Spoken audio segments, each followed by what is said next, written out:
எல்லாமே எதிராக இருந்தாலும் சூழ்நிலைகள் தோல்வி போல தெரிந்தாலும் நான் கர்த்தருக்குள் மகிழ்ச்சியாயிருப்பேன், தேவனுக்குள் களி கூறுவேன்,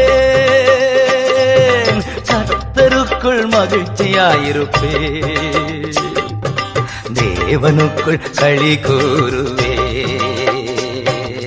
அத்திமரம் துளிர்விடாமல் போனாலும் திராட்சை செடி பலன் தொடாமல் போனாலும் கர்த்தருக்குள் மகிழ்ச்சியாயிருப்பேன், என் தேவனுக்குள் களி கூறுவேன்.